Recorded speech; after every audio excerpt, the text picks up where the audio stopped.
ఈ సినిమాలో ఫైట్ సీన్లు బ్లాస్ట్ అంతే, వేరే లెవెల్లో బ్లాస్ట్ అవుతాయి. సినిమా మొత్తం అలాగే ఉందంటే ఉంది. ఫైట్ సీన్స్ వరకు సూపర్ ఫ్యాంటాస్టిక్ బ్లాస్ట్ అయిపోయాయి, కానీ రిమైనింగ్ సీన్స్ మొత్తం మన మీద బ్లాస్ట్ అయిపోయాయి. పొగలు కక్కుతున్నాం భయ్యా. ఇంకా స్టోరీ అయితే అసలు బోర్ కొట్టేసింది అనుకోండి. అసలు ఆ విలన్ రోల్ ఏంటో, విలన్ ఇంకోటి కాంట్రాక్ట్ ఇస్తాడు, వాడి రోల్ ఏంటో, అండ్ వాళ్ళేంటో అసలు చేసే పనులకి అసలు సంబంధం ఉండదు. వాళ్ళు ఏదో చెప్పడానికి అంతా చాలా పెద్దోళ్ళు, చాలా హై రేంజ్లో చేస్తారు, అది ఇదని బిల్డప్ ఇచ్చుకోవడమే తప్ప నిజానికి యాక్చువల్ పర్ఫార్మెన్స్ అనేది అసలు సంబంధమే లేకుండా ఉన్నట్టుంది. అంతా మరి పిక్చర్లో ఉన్నట్టున్నారు.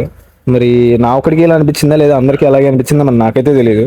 ఈ సినిమాలో యాక్షన్ సీక్వెన్సెస్, ఆ ఫైట్స్ అవి తప్ప మిగతావేవి అంత నాకైతే వర్కౌట్ అయినట్టు అనిపించలేదు.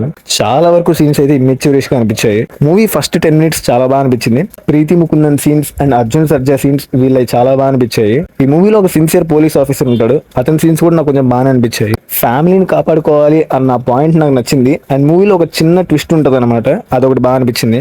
ఇంటర్వెల్ బాగానే అనిపించింది అండ్ ఎమోషనల్ కనెక్ట్ బాగానే ఉంది. ప్రీతి ముకుందన్ ఫైట్స్ కోసం చాలా ఎఫర్ట్ పెట్టారు అండ్ ఆ సీక్వెన్సెస్ కోసం అయితే చాలా ప్రాక్టీస్ చేసి ఉంటారు. ఆ ఎఫర్ట్ అయితే స్క్రీన్ మీద కనిపిస్తుంది.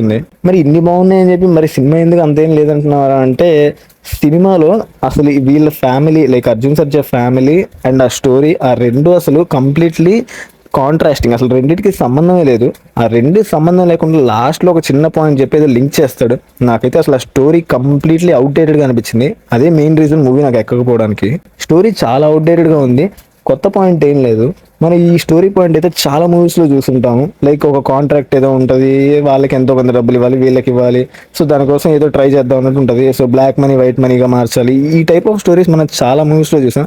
ఈ మూవీలో కూడా అలాగే ఉంటుంది. కాకపోతే విలన్స్ మాత్రం మరీ వరస్ట్గా ఉంటారు. ఎంత వరస్ట్ అంటే అసలు చూడడానికి బోరింగ్ అనిపించింది. అదైతే మూవీలో ఒక 30 to 40% మాత్రమే ఈ అర్జున్ సర్జా వీళ్ళ ఫ్యామిలీని అయితే చూపిస్తూ ఉంటారు. రిమైనింగ్ సీక్వెన్సెస్ మొత్తం ఈ విలన్ ట్రాకే ఉంటుంది, అంతా వాళ్ళ స్టోరీ ఉంటుంది. సో అక్కడ ఒక సీన్, ఇక్కడ ఒక సీన్స్ వాళ్ళ ప్యారల్ గా వెళ్తూ ఉంటాయి. అంత వాల్యుబుల్ అయ్యి మరీ పర్సన్ మర్చిపోవడం ఏంటండి, చాలా వరస్ట్ గా చూపించారు కొన్ని సీన్స్. ఎందుకో ఇంకొన్ని సీన్స్ అయితే అసలు ఇంకా కంప్లీట్ ఇల్లాజికల్ గా ఉంటాయి. అవన్నీ పట్టించుకోవాలని కాదు, బట్ స్టిల్ ఎందుకో నాకైతే చూస్తూ ఉంటేనే అసలు ఏముంది ఇక్కడ, కనెక్షన్ ఏముంది, ఏదో జస్ట్ పెట్టాలని పెట్టినట్టు అనిపించాయి. చాలా ఆర్టిఫిషియల్ గా అనిపించింది. ఇన్ఫాక్ట్ చెప్పాలంటే మెయిన్ లీడ్ గా చాలా రోజుల తర్వాత అర్జున్ సర్జన్ అయితే చూస్తున్నాం. సో ఆయన పర్ఫార్మెన్స్ అయితే నాకు బాగా అనిపించింది. ఎస్పెషల్లీ స్టార్టింగ్ లో ఒక ఫైట్ సీన్ ఒకటి ఉంటుంది, అక్కడ బాగా అనిపించింది. Preethi Mukundan acting and screen presence and fights నాకైతే మొత్తం చాలా బాగా అనిపించాయి. అభిరామి గారి యాక్టింగ్ కూడా బాగుంది. అండ్ విలన్ ట్రాక్స్ అయితే నాకు సెట్ అవ్వకపోవడం వల్ల అనుకుంటా వాళ్ళ యాక్టింగ్ కానీ ఏది కానీ అంత ఆర్టిఫిషియల్ గా అనిపించింది, ఎక్కడ పెద్ద కనెక్ట్ అవ్వలేదు ఇన్ఫాక్ట్. సో ఇది ఫైనల్లీ నాకైతే మూవీ ఒక యావరేజ్, ఒక వన్ టైం వాచబుల్ టైప్ లో అనిపించింది. అది కూడా just because of Preethi Mukundan, Arjun Sarja and వాళ్ళ యాక్టింగ్ అండ్ జస్ట్ ఆ ఫైట్ సీక్వెన్సెస్, వీటి కోసమే. ఈ మినిమం కూడా లేకపోతే సినిమా అట్టర్ ఫ్లాప్ అని చెప్తా. మీరు ఆల్రెడీ ఈ మూవీ చూస్తుంటే మరి మీకు ఎలా అనిపించిందో కింద కమెంట్స్ అయితే మాతో షేర్ చేసుకోవచ్చు. ఈ వీడియో నచ్చినట్టయితే ఒక లైక్ చేయండి, మీ ఫ్రెండ్స్ అండ్ ఫ్యామిలీతో షేర్ చేయండి. అలాగే ఇలాంటి మరిన్ని వీడియోస్ కోసం మన ఛానల్ అయితే సబ్స్క్రైబ్ చేయండి.